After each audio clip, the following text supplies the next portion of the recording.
What's going on, everybody? It's your boy, the Puerto Rican conservative. And as everybody knows, a couple of hours ago, Donald Trump and Kim Jong-un ended up signing a pledge. Donald Trump pledged that he would cease military exercises with South Korea. And Kim Jong-un pledged that he would, continue on with peace talks and denuclearization. Now, I have this theory that I wanted to share with you guys, and I want you guys to pay attention to the details and do some research so that you can understand where I drew my conclusion from. And I have this prediction. Now, my prediction is that Kim Jong-un realized that the unification of the Korean Peninsula was going to be more beneficial to the North Korean government than nuclear weapons. Taking into consideration that there is a bigger plan at play here. And the plan includes both North and South Korea. Now, the name of the plan is called the One Belt, One Road Initiative, also known as the New Silk Road Economic Belt, which was a project launched by the Chinese government in order to unify Europe and Asia under a cooperative trading partnership. One that through it, they will be able to economically marginalize the United States of America and inevitably successfully replace America as the world's economic superpower. Now, presently, China and Russia are at a tug of war for the position of the second largest economy in the world. So it would make sense for China to make one of the largest structural investments into the One Belt, One Road initiative, as well as enhance a trade route that already has a trade volume of more than $3 trillion yearly. It would also make sense for the North Korean government, Kim Jong-un, to realize that the One Belt, One Road will eventually lead to China having dominion and power over that region. Therefore, the North Korean government would benefit them to create an agenda that will lead to the unification of North and South Korea. Because once you unify North and South Korea, they can then turn into a supranationalist government, play a bigger role in the One Belt, One Road initiative, which has to pass through North and South Korea to get to Japan and to get into China, and even pass through to get to Russia. So it would make sense for North Korea to behave in a way that might seem today beneficial to the United States, because we're talking about historical peace talks, but ultimately it's all a ploy in order for Kim Jong-un to unify, to do these peace talks, get economical benefits out of it, as well as hide behind the facade of a democratically open-minded government in the same way China did, and unify themselves with South Korea, unify the region, and then as a supranationalist government, then play a bigger role in the One Belt, in the One Road, One Belt initiative. And then through it, economically marginalize the United States, understanding what is going on, understanding that we're almost at a trade war with Europe.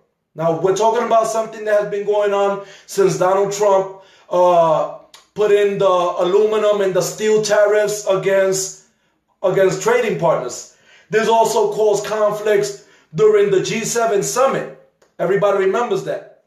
Now, as everybody remembers, there's an intentional sabotaging also on behalf of Europe, because on the same day that Donald Trump signed into play the steel and the aluminum tariffs, the Trans-Pacific Partnership had redrafted and consolidated a stronger agreement within its 11 country members. And this agreement, which was called the Comprehensive and Progressive Agreement for the Trans-Pacific Partnership, led to a trading advantage that exclusively benefited the 11 country members. As backlash, on the same day, Donald Trump ended up signing into play the steel and aluminum tariffs, which brought up the steel by 20% and the aluminum by 10%. Even though Donald Trump was being attacked by the mainstream news media, even though he was being attacked by his trading partners in Europe and Asia, what ended up happening less than a week and a half later? U.S. Republic Steel, the third largest steel manufacturer in America, ended up opening up a second location in Lorain, Ohio, and they ended up having thousands more jobs for Americans. So this is what I'm saying. What I'm saying is that sometimes things that might appear at the moment to be bad will end up turning out good. Things that appear to be good sometimes can turn out to be bad. And we're looking at what Kim Jong-un was doing weeks prior to all these talks and agreements and proceedings and denuclearizations and the debunking and everything. We'll realize that something happened. Somebody spoke to Kim Jong-un. Something was told to him that made him redirect and reroute his agenda. Realizing that if he went into a physical war with the United States, he was destined and inevitably would lose because America is a superpower.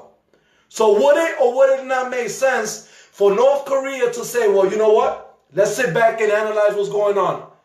The new Silk Road is about to be built. China already made the largest investment in the 21st century into ports and structures throughout Africa, Asia, Europe to connect the continents on the one trading route. This automatically is going to economically marginalize the United States. Because and then it is almost like an enhanced version of outsourcing, where they create a route, a trading route, where the overseer of this committee is China. Then it would make sense for North Korea to say, okay, well, we can't take the United States on physically, so you know what? Let's give up the nuclear weapons. Let's regain our economical stronghold.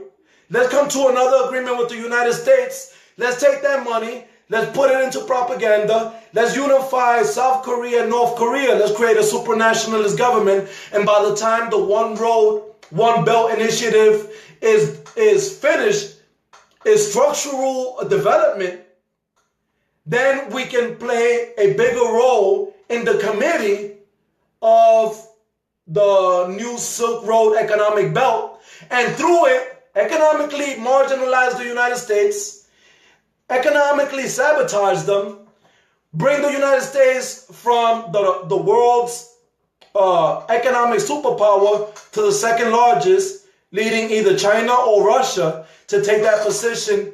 And by taking over that position, they will inevitably lead the direction to where the global economy is headed. And through this, they will be able to manipulate the U.S. economy. They're doing it today. Donald Trump knows this. So I don't know why people are praising this. I really don't. This is all a ploy. This is all an agenda. The purpose is the unification of the Korean Peninsula.